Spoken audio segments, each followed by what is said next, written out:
Welcome to the REI Foundation Podcast, where we cover all the steps and strategies to make your real estate dreams a reality. Now your hosts, Jason and Peely. Hi, and welcome to the REI Foundation Podcast with Jason and Peely. Thank you again for checking us out. Peely is on assignment today, which is AKA home with the kids because daycare is closed and it's snowing like crazy outside. We are very excited to welcome back Bill Allen today. If you recall, Bill was back first with us on episode 5. Wow, it's been a lot happening. But a quick intro on Bill. Bill was a Navy pilot. I just believe you just recently retired, if I was correct in that. Correct, Bill? Yeah, I didn't retire. I'm still a reservist, but I got out of active duty in April of last year, 2017. So, wow. Full-time real estate investor now, but I still get to fly part-time like once a month. It's amazing. Well, thank you for your service, Bill. And as you heard, Bill is a full-time real estate investor, and a lot has transpired. Bill had moved 13 times in 15 years with the Navy and got his start in real estate as an accidental landlord back in 2007 when he was on deployment and started renting out his condo in San Diego. Wow. Lots happened, Bill. Lots happened over these 10, 11 years here. Continued in 2011 when he had to leave his primary residence in Pensacola and move overseas for military. And when he got back to the U.S., he was getting married and wanted to figure out a way that he could fully retire early into his 40s, and he's right on track. Bill started buying rental houses, quickly realized that he was running out of money to build enough passive income to fully retire on, and that's when he returned to flipping houses and built his company, which is Blackjack Real Estate, which he started in 2015. He's flipping currently in Pensacola, Florida, and as in 2016, he's committed a large marketing plan, shifted to wholesaling and flipping. He's done 13 houses in 54. I believe this is outdated because he's well outdone that in the last year. And in 2017, April, he moved into Chattanooga, Tennessee. So, Bill, let's just get a little more onto where you're at today, because I see these numbers here, but I know you personally know you're just crushing it past this. So give us a little context, the little things I missed here, and welcome back to the show. Yeah, thanks for having me again. I can't believe you guys have had so many of these. So you guys are hard at work doing hundreds of these episodes. It's impressive. So. I think we did about 60 or 70 deals in 2016. And then this past year, we more than doubled that. So we did about 170 deals this year, flipping and wholesaling. We flipped about 26 or 27 houses, and the rest were wholesale deals. We're in Pensacola, Florida, and Chattanooga, Tennessee. I actually moved to Nashville. So I live in Nashville, just south of Nashville, Tennessee now with my family. But the main team operates out of Pensacola. That's where the majority of our deals are done. I think we flipped 3 houses in Chattanooga last year and wholesaled about 25 or 30. So that's kind of the business. And then this year in 2018, we moved and started marketing just north of Nashville in a town called Clarksville, Tennessee. So it'll be our kind of third area, in Hopkinsville, Kentucky. So just the south side of Kentucky, north side of Tennessee. So we started mailing there. Mail hit Tuesday. So the calls are coming in and we're on appointments this week. Oh, it's incredible. We touched a lot in your business the last time, and very big congratulations on that growth, because that's amazing. If someone was to ask you what you do, what do you tell them? It's kind of hard. I tell them I day trade real estate from my house. I love that. That's kind of what I tell them. And that usually gets the conversation going, because it makes them step back saying, what? I used to struggle with that. What do you do? And I didn't really know. So I do a little bit of everything. Really, sales and marketing, I think, is what we really do. So, but if you say that, then it's kind of weird. So day trading real estate usually gets the conversation going. Then I talk about, what wholesaling is sometimes, or things like that. So. Well, being the owner and the one who started the business, what do you want to be doing in your business? I like to be turning the dials personally. So I like to mess around with the marketing campaign. I like to look at the numbers. I like to look and see, what do we send out? What's the response rate, the key performance indicators? And I like to manage the people. So I like to check in with all the people. I like to see how they're doing. I like to see them successful. So that's really what the numbers, the return on our investment, and the people. That's great. If you weren't sitting here with us doing this interview, what would you be working on right now in your business? I'd probably be going out with my wife and my son. So I'm trying to spend some time with my family. I love that. But yeah, right now we hired a COO recently. So I'd be working with him. But yeah, just I don't know. Every day is different, you know. If we weren't talking right now, I'd find some work to do. I'm a really hard worker. So if I'm not, I can't just sit in front of the TV and do nothing. So I'd find something to do. I have a laundry list of to-dos, but I usually my 3 most important things get done before my son gets up at 7. So between the hours of 5 and 7, that's when I'm doing the big things that I need to do. Because I know when it's 11 o'clock right now, I'd probably be looking at my email and putting out fires if I had to. But, what were those 3 big things? I don't know. Today I slept till 7 because I didn't have my 3 big things. Got it. But so yesterday, I work with the coaching company too. So that now the coaching company that got me where I am, that mastermind group, I'm giving back now. I'm a part of that. So those are usually what I do a lot of. My company is it's pretty much on autopilot, and to the point of like, there's a couple things that need to be tweaked or these things that come up that might need my attention. But let's see. You want to know what I did yesterday? So yesterday, my to-do before 7 a.m. was I was speaking at a RIA yesterday morning, and I had to finish my presentation. So at 5 to 5:30, I finished my presentation for the RIA meeting that I was speaking to that day. And then the other things that I was doing was getting all my payroll docs signed for all the people. So renewing everybody's contract for 2018. So I've been doing that. And then looking at raising the capital that we need to. So a plan to raise as much money as we need. We want to flip 50 houses this year in 2018. So I was putting the plan together to make sure that I contact a bunch more private lenders, and I have a plan to raise a couple million more dollars for the company. So that's what I did yesterday morning. That's great. So you're talking, I was thinking you had a consistent 3, but it's really your 3 biggest moments of that day that you'll tackle first, most exactly. Perfect. Yeah. So there's not 3 set things. So the night before, when I leave my office, I write down my 3 biggest things that I need to complete tomorrow. And then I'll check those off by 7 a.m. And because my son gets up at 7, and I get him ready for school, and I get him breakfast, and we hang out as a family until about 8. And then I take him to school at 8, and then I like to go to the gym till about 9:30. So I'll run on a treadmill, maybe lift some weights, and then I'll come back and start my day around 9:30 or 10 usually. So that's great. And then from 10 to about 4 or 5, I try to get the other things that don't need as much attention done. So there's a couple things that might be on my rolling to-do list that I'll try to check off a couple things, or if things come up, they might need to be attended to. But I know that my day falls apart around 10. Yeah, I've been there.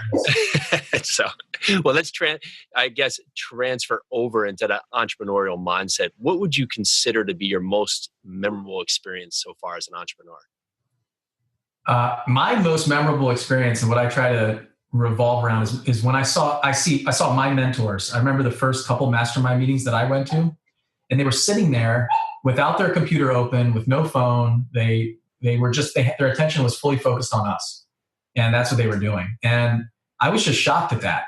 And I couldn't believe that I was taking phone calls. Everybody else in the mastermind meeting had their computers open, responding to emails, trying to listen to what people were talking about, but still their attention, because they were running their company. They were in their company.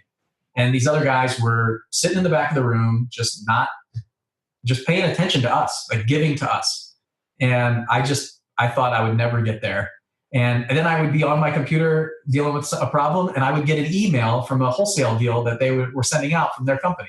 It's got their name on it. And I'm going, they didn't send this. Who sent this? So that was just really eye-opening for me. And this kind of, E-Myth mentality of how the company runs and building something, and all these other ideas of how you can work on your business and not in it.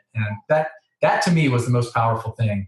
And just the fact that they were normal guys and not these, even though they're running $1 million companies, they weren't anything different than you and me or anybody listening. So, and in the same way, I mean, we did over $1 million in, profit last year. And that's what I wanted to be. I wanted to get to that point. And then it was funny, at the end of the RIA meeting that I was at yesterday speaking, one of the guys, I said there was questions coming. And one of the guys running the meeting said, well, if you're here, who just sent me this email about this house in Chattanooga? I said, well, I don't know. So we got there, right? So I saw it. That was really powerful to me. And I said, I'm going to get there. And I tried to get there as quick as I could. So do you remember the feeling of that minute when you first got there?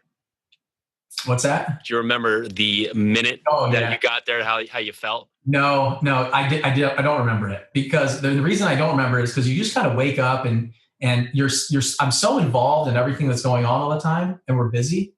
And it's very rare that I think we take a break and we rise up above the company and look down and see what we've done. I feel like every day passes and we're focused on getting these little things done. And it's very rare that we come back and really enjoy what we've built and look at it. So this year I got to figure out a way to do that. I mean, we'll close a deal where we made $40,000 or $50,000 and it's just a Tuesday.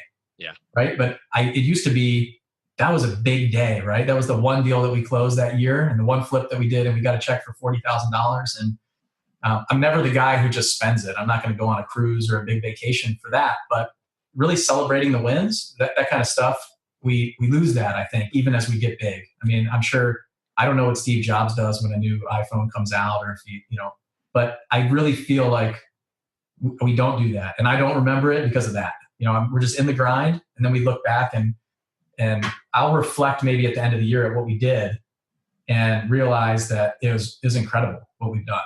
And sometimes it takes somebody else to say that to me to realize it. So it's hard for us, I think, as really driven entrepreneurs to see that. And the change that we've made. Having that talk the other day that we take no time to celebrate the victories, even so small, and you almost wash them over, and that just makes them so much. I guess it makes your day just fly by, and you get to the end, you say, "Wow, look where we've gone," but you've missed all those milestones throughout. So yeah, I feel you on that for sure. Would you think that is your least favorite part about being an entrepreneur right now, or is there another? Yeah, that's it probably is. I mean, I feel like, I don't know. I love it. I don't know that there's a part that I don't like about it, because I really do. We get to set our own schedule. We get to do, it comes with a lot of stress, I think. So the part for me is, it is stressful to be an entrepreneur and be responsible for everything else that's going on. I mean, I look at our payroll next year, what I think we're going to spend, and I think if we do the numbers that we want to do, it's $1 million. I got to make more than $1 million next year before I even pay for marketing or overhead or anything, just to run the company if we hit the numbers that we do. But if we pay $1 million in payroll, I know we're going to make 3 times that. So,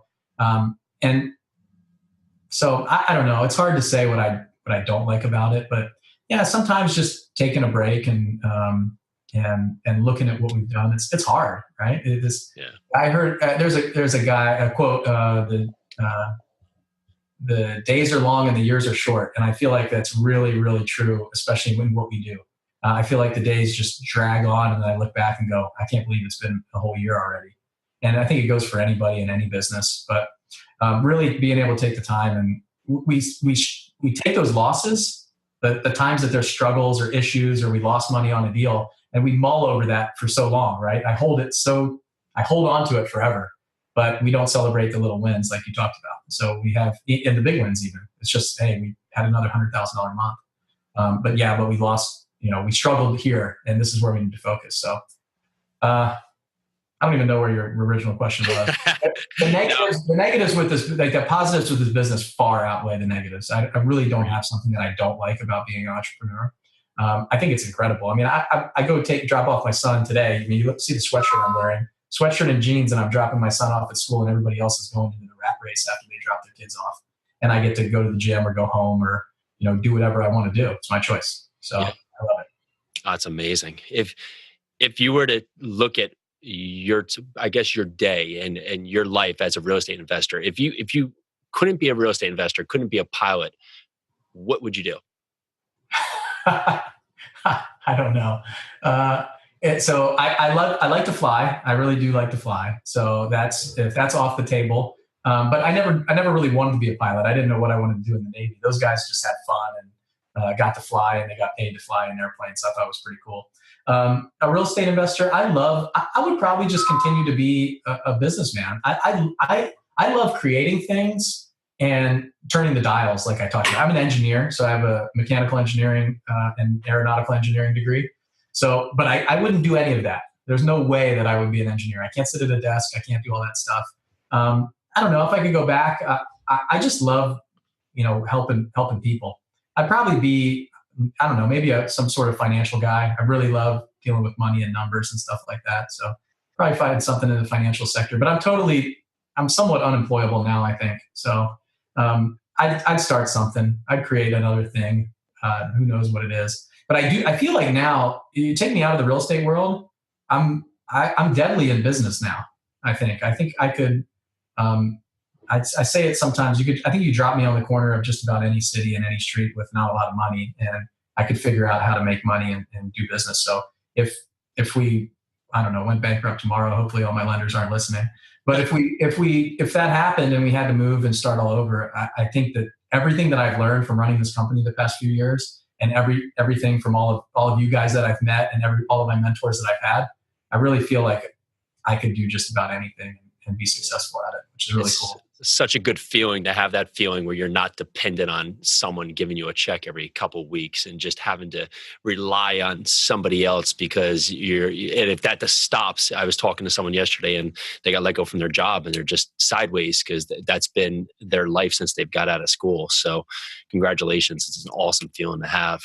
It is. I bet you feel that way too. Yeah, it's all the fun. Businesses that you guys run. So it's fun. It's fun. Focus is always our hard thing. And that correlates back to, it's amazing how many engineers are successful at real estate because they're able to track their progress so well. And that goes to you and your success as your company. And it's just amazing. Everybody we talk to as an engineer has that leg up because they've put in that focus and really just tracking what's happened.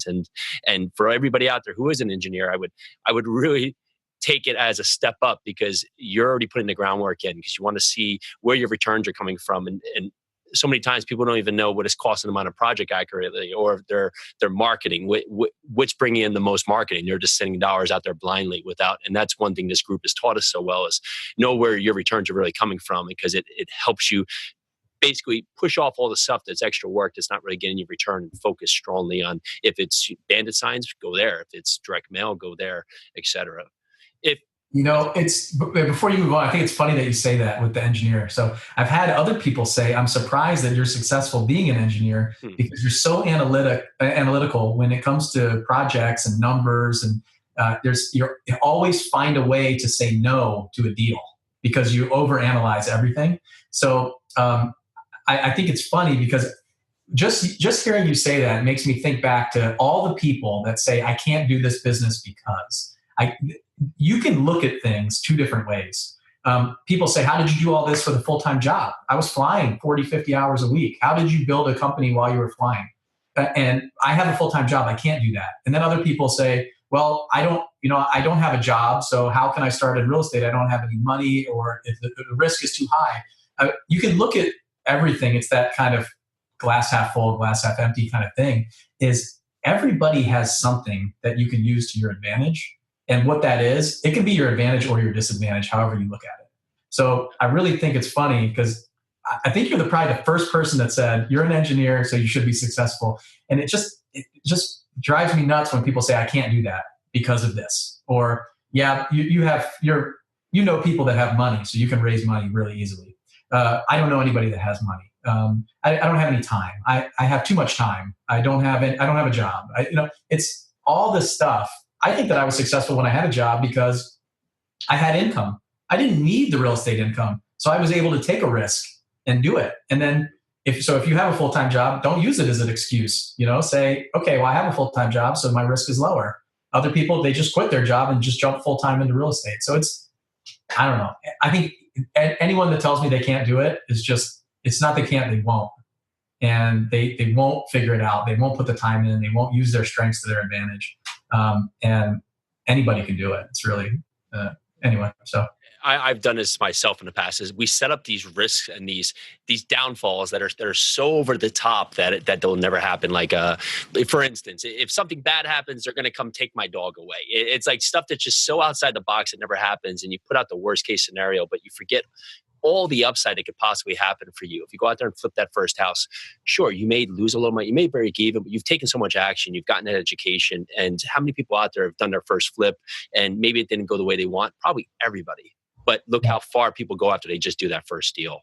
And touching on that topic, as an entrepreneur, what would you consider you're the best in the world at? I think, that's a hard question. You ask anybody what you're really good at. It's like the interview question.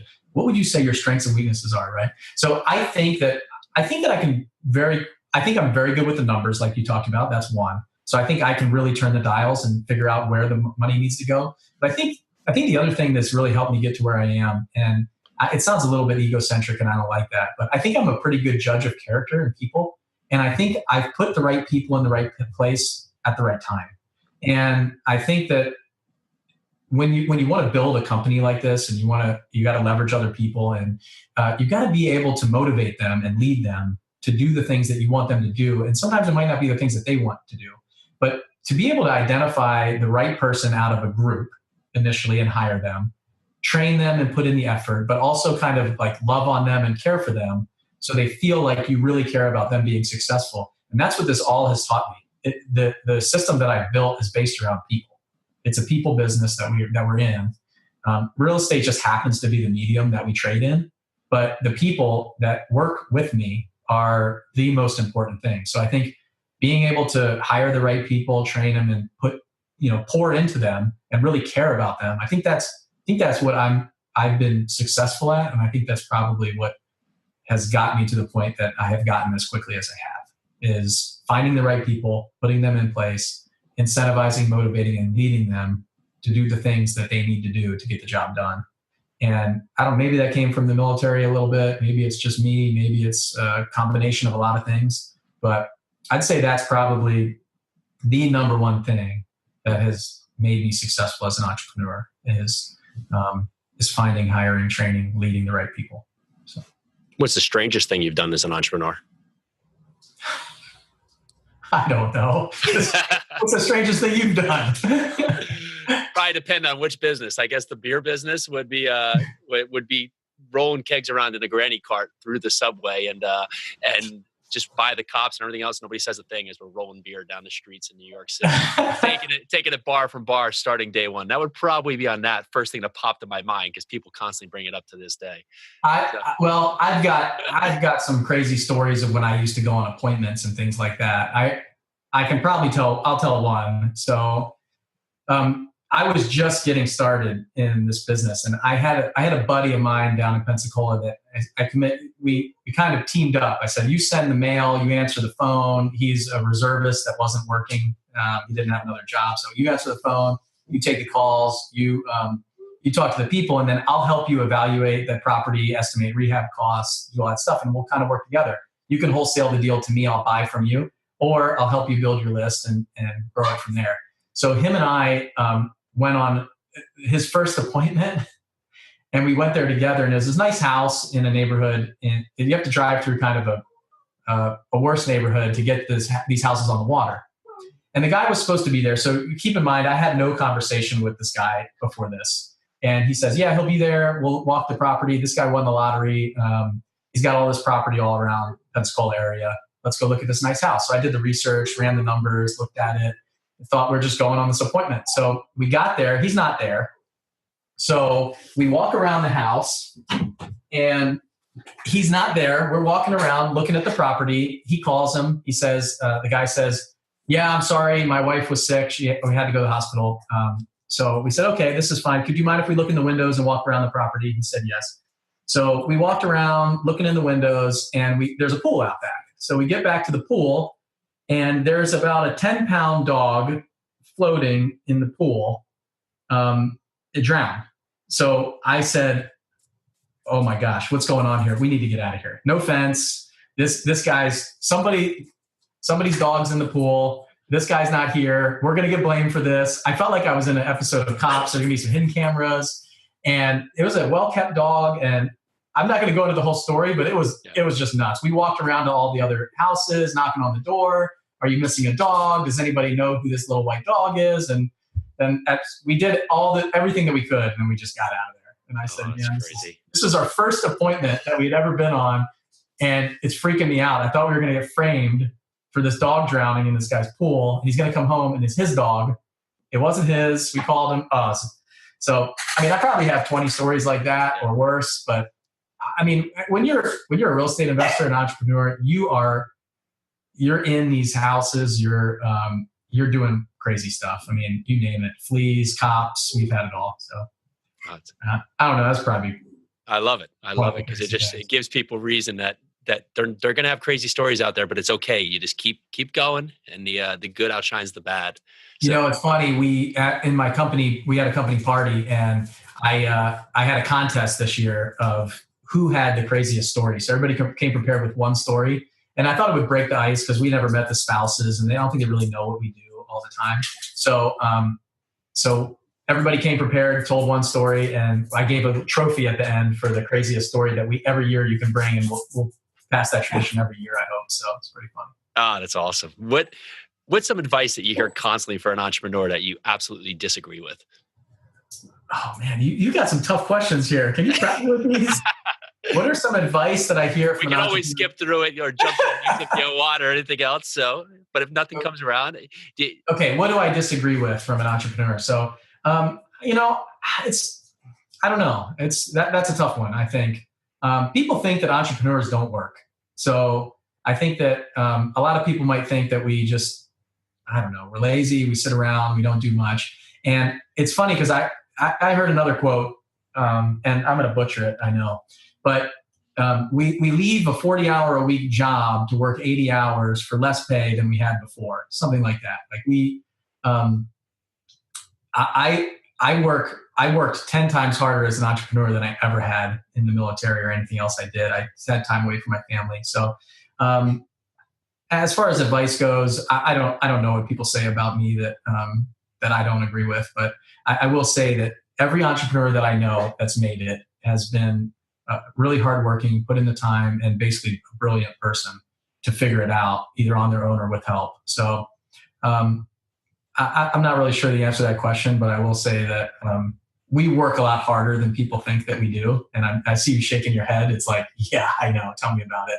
And we all have the same challenges and problems as everybody else. We all have kids. We have issues. We have all sorts of stuff. But we're getting it done, and we're making it happen. So I don't know. What you got? Something? What do you got? No, I think you'll agree. People just think that you get out there to be an entrepreneur, and the ones that do fail are the ones who aren't working. But you realize really quickly is that if you're in the corporate world, you have the clock in, you have the clock out. Well, that all goes out the window. You have people calling you 6 a.m, 11 at night. It just never turns off. And the hardest thing for an entrepreneur is to really segment or designate your time, because something always goes out the way when sometimes you don't have weekends off, sometimes your nights are off. So you have to focus on your priorities. If your priorities is creating a successful, happy family and business, and sometimes you're so caught in the middle of having everything happen at once that things get washed over, family events, everything else, because you're an entrepreneur and you have to meet these milestones that you want to hit in your business. And most of the time you're pushing yourself to a harder level than maybe you would if you're working for somebody else. Yeah. If you were to look back 10 years from now, what would you want people to say about your company? What I want them to say about us as a company is that, we helped. The way I look at it right now is we get a tough rap, right? As real estate investors, everybody wants to bash us. We run ads on Facebook, and I see people talk about how we're stealing houses, we're doing all these things. And I'll tell you a quick story to give the answer to this question is, we were running an ad on Facebook, and somebody said, yeah, if maybe you only buy for lot value or less than land value. And then I responded with something saying, well, we helped 165 sellers in 2017 with their problem house, and I bet not a single one of them would say that we didn't give them a fair offer that they liked, that they agreed to. And we're not pressuring people. We're not signing a contract on the hood of their car. We're not forcing them to sell their house. We're giving them an option.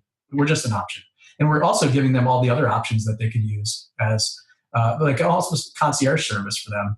So then he goes on to say something like, well, it's all old grandmothers who don't know anything, and you're stealing the house from them. And this is a realtor, mind you, in the area. So, and then one of our sellers gets on and comments and says, I'm not an old grandma. I know what my house was worth. They made me a fair offer that I think I would have gotten anyway if I fixed it up myself. And it's the exact number that I was hoping to get. And I loved doing business with them. The transaction was incredible. And everything was great. I loved it. And I recommend people to them all the time. And that was the biggest thing for me. Like having a seller go to bat for us with someone who's talking about the company negatively, who has had no experience with us whatsoever, that is what I want the legacy of the company to be, is just those people that we helped, that have done testimonials for us, that have referred people to us, that have talked about, the challenge that they had, that we helped them. And we can't help everybody. We're such a small sliver of the real estate business. 1-2% might sell to a company like ours. But I mean, that's really what I want to hear, is how happy they were, how we helped them, and how many people we can help. So that's really what we're trying to do. And it's not going to work for everybody, but if somebody says my company in Pensacola or Chattanooga or now in Clarksville or anywhere else that we go, that's what I want them to think about. So it's not easy to keep and maintain and enjoy that reputation. Yeah. So, and we work hard for that. And now when you take yourself out, you have other people that are out there, representing the company. So the fact that they're representing the company the same way that we would as owners, that's really important to me. So that's amazing. Well, this has been amazing, Bill. If people want to reach out to you or your company, what's the best way for people to find you? You can find us on Facebook. So, and you can comment against all those people that are crushing us. Facebook.com/Blackjack Estate. That's a good place. And Dana or we run the Facebook page. We make a lot of comments and things on there. Nice. BlackjackRE.com is my website. And then if you guys have show notes, I can give you some of the buyers list stuff. If anybody wants to jump on in Pensacola or Chattanooga or Clarksville, Tennessee, that would be great.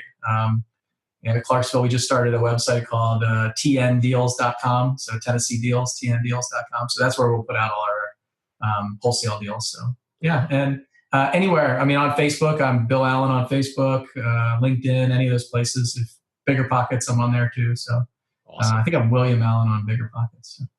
I love it. Well, Bill Allen, thank you so much. It's been, we had you on over 100 episodes ago, and just in that time, we're in, I think, another 2 cities now, crushing it. Yeah. So absolutely incredible. Everybody, thank you so much for listening. This is Jason and Peely with the REI Foundation. Thank you so much for your time. Look forward to seeing you on the next show. Bye now. We appreciate each of you listening to our show. And if you like what you hear, please go to iTunes and leave us a 5-star rated review. 5 stars. And give us some questions on Facebook. We'd love to have your questions answered by our guests on some of our next show. You can find us on Facebook at the REI Foundation Podcast with Jason and Peely. Thank you so much. Thank you. Thanks for tuning into the REI Foundation Podcast. Check back next time for more awesome tips and strategies to launch your new you in real estate.